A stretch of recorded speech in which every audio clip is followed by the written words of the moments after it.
Hello hi നമസ്കാരം.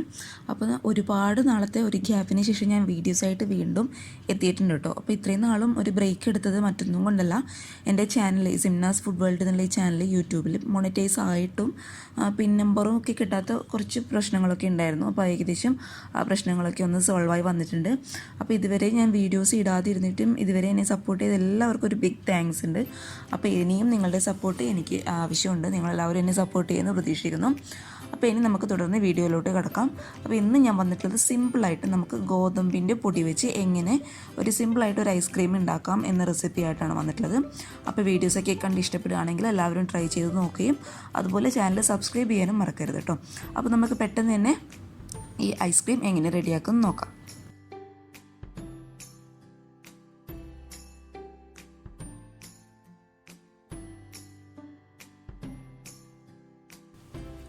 നമ്മുടെ easy ആയിട്ടുള്ള ഐസ്ക്രീം റെഡിയാക്കാനായിട്ട് നമുക്ക് ആദ്യം വേണ്ടത് 2 കപ്പ് പാലാണ്. അപ്പോൾ 2 കപ്പ് എന്ന് പറയുന്നത് 500 ml പാല് ഞാനിവിടെ എടുത്തിട്ടുണ്ട് കേട്ടോ. പിന്നെ നമുക്ക് വേണ്ടത് ഇതിനാവശ്യമായിട്ടുള്ള പഞ്ചസാര. അപ്പോൾ ഞാനിപ്പോൾ ഇവിടെ ഒരു 1/2 കപ്പ് പഞ്ചസാര എടുത്തിട്ടുണ്ട്. അപ്പോൾ മധുരത്തിൻ്റെ ആ ഒരു അളവൊക്കെ നിങ്ങളുടെ ഇഷ്ടത്തിനനുസരിച്ച് ചേർക്കുക കേട്ടോ. ഇപ്പോൾ ഞാനിപ്പോൾ എന്തായാലും ഐസ്ക്രീം ആയതുകൊണ്ട് 1/2 കപ്പ് പഞ്ചസാര എടുത്തിട്ടുണ്ട്. പിന്നെ നമുക്ക് വേണ്ടത് 1 ടേബിൾ സ്പൂൺ നിറയെ നമ്മുടെ സാധാരണ ഗോതമ്പ് പൊടിയാണ്. ഗോതമ്പ് പൊടി വറുത്ത പൊടിയൊന്നുമില്ല, സാധാരണ നമ്മൾ ചപ്പാത്തിക്കൊക്കെ ഉപയോഗിക്കുന്ന പൊടിയാണേ. അപ്പോൾ 1 ടേബിൾ സ്പൂൺ നിറയെ എടുത്തിട്ടുണ്ട്. ഗോതമ്പ് പൊടി എടുക്കുമ്പോൾ നിങ്ങളെപ്പോഴും ശ്രദ്ധിക്കേണ്ട കാര്യം, ഒരുപാട് അങ്ങ് കൂടിപ്പോകാനും പാടില്ല, ഒരുപാട് അങ്ങ് കുറഞ്ഞു പോകാനും പാടില്ല. കുറഞ്ഞു പോയി കഴിഞ്ഞാൽ എന്താ കുഴപ്പമെന്ന് വെച്ചാൽ നമ്മുടെ ഐസ്ക്രീമിന് ആ ഒരു ക്രീമി ടെക്സ്ചർ കിട്ടത്തില്ല കേട്ടോ. അപ്പോൾ ആ ഒരു പറഞ്ഞ അളവിൻ്റെ ആ ഒരു കറക്റ്റാക്കിയിട്ട് തന്നെ എടുക്കുക കേട്ടോ. അപ്പോൾ നമുക്ക് പെട്ടെന്ന് തന്നെ ഇനി ഈ ഐസ്ക്രീം എങ്ങനെ റെഡിയാക്കുന്നത് നോക്കാം. നമ്മുടെ ഐസ്ക്രീം റെഡിയാക്കാനായിട്ട് ഞാനൊരു പാന് എടുത്തിട്ടുണ്ട്. അതിലോട്ട് നമ്മൾ എടുത്തു വച്ചിരിക്കുന്ന പാല് നമുക്ക് ഇതിലോട്ട് ഒഴിച്ചു കൊടുക്കാം. ഇനി സ്റ്റൗ ഓൺ ചെയ്ത് നന്നായിട്ട് ഇതൊന്ന് ഇളക്കി കൊടുക്കുക കേട്ടോ. ഇനി പാല് തിളയ്ക്കുന്ന ആ ഒരു സമയം കൊണ്ട് തന്നെ നമുക്ക് എടുത്തു വച്ചിരിക്കുന്ന പഞ്ചസാര മുഴുവനായിട്ട് ഇതിലോട്ട് ചേർത്ത് കൊടുക്കുക. പാല് നന്നായിട്ട് തിളച്ച് വരുന്ന ആ ഒരു സമയം കൊണ്ട് നമുക്ക് മിക്സിയുടെ ജാറിൽ നമ്മൾ എടുത്തു വെച്ച ഗോതമ്പ് പൊടി മുഴുവനായിട്ട് ഇട്ട് കൊടുക്കാം. എന്നിട്ട് നമുക്കിതിൽ നിന്ന് കുറച്ച് പാല്, അതങ്ങനെ അളവൊന്നും പറയാനില്ല, നമുക്ക് ഈ ഗോതമ്പ് പൊടി നന്നായിട്ട് മിക്സിയുടെ ജാറിലിട്ടൊന്ന് അടിച്ചെടുക്കണം. അതിന് ആവശ്യമുള്ള പാല് നിങ്ങളെടുത്ത് നന്നായിട്ടൊന്ന് മിക്സിയുടെ ജാറിലിട്ടൊന്ന് അടിച്ചെടുത്തോളൂ കേട്ടോ. പാല് ഒന്ന് പൊങ്ങി വരുന്ന ആ ഒരു സമയം കൊണ്ട് നമുക്ക് മിക്സിയിൽ അടിച്ചെടുത്ത് നമ്മുടെ ഗോതമ്പ് പൊടി ആ ഒരു പാലിൻ്റെ മിക്സ് നമുക്കിതിലോട്ട് കംപ്ലീറ്റ് ആയിട്ട് ചേർത്ത് കൊടുക്കുക കേട്ടോ. മുഴുവനായിട്ടും ഞാൻ ഒഴിച്ചു കൊടുത്തിട്ടുണ്ട്.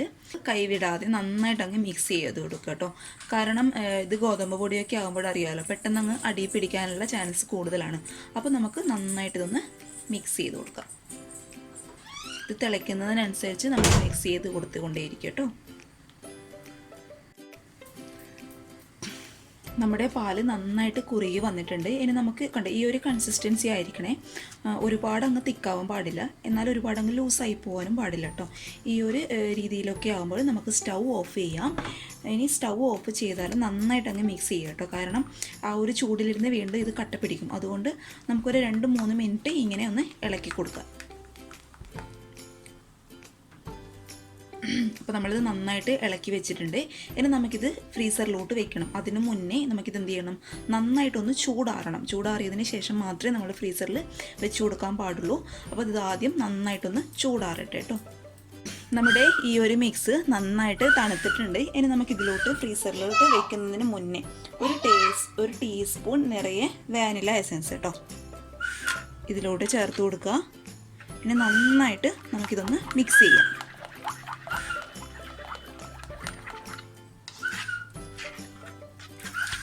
വാനില എസൻസ് ആഡ് ചെയ്ത ആ ഒരു പാലിൻ്റെ ആ ഒരു മിക്സ് ഞാനൊരു ടൈറ്റായിട്ടുള്ള ഒരു കണ്ടെയ്നറിലോട്ട് മാറ്റി കൊടുത്തിട്ടുണ്ട്. ഇനി നമുക്ക് എന്ത് ചെയ്യണം, ഇത് നന്നായിട്ടൊന്ന് അടച്ച് വെച്ച് ഒരു 2 മണിക്കൂർ ഫ്രീസറിൽ, ഇതേ നമ്മുടെ കണ്ടെയ്നർ ഫ്രീസറിൽ വെച്ചിട്ട് ഏകദേശം 2 മണിക്കൂർ ആയിട്ടുണ്ട്. നമുക്കിതെടുത്ത് തുറന്ന് നോക്കാം ഇതെങ്ങനെ ആയിട്ടുണ്ട് കേട്ടോ. അത്യാവശ്യം ഫ്രീസ് ആയിട്ടുണ്ട്. ഇനി നമുക്കിത് ഒരു മിക്സിയുടെ ജാറിലോട്ട് മുഴുവനായിട്ട് ഇട്ട് കൊടുക്കാം.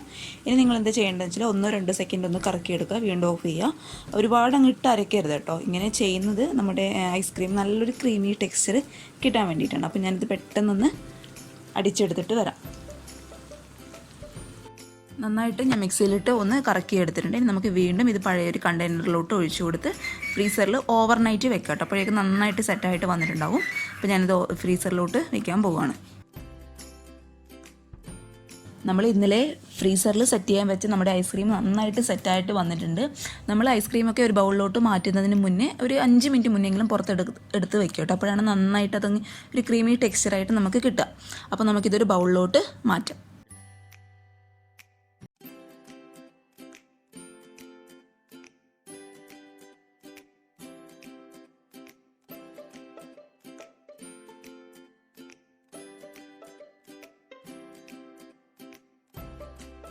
ബൗളിലോട്ട് മാറ്റിയിട്ടുണ്ട്. നല്ല ക്രീമി ടെക്സ്ചറായിട്ട് തന്നെ വന്നിട്ടുണ്ട്. അപ്പോൾ എല്ലാവരും ട്രൈ ചെയ്ത് നോക്കുക.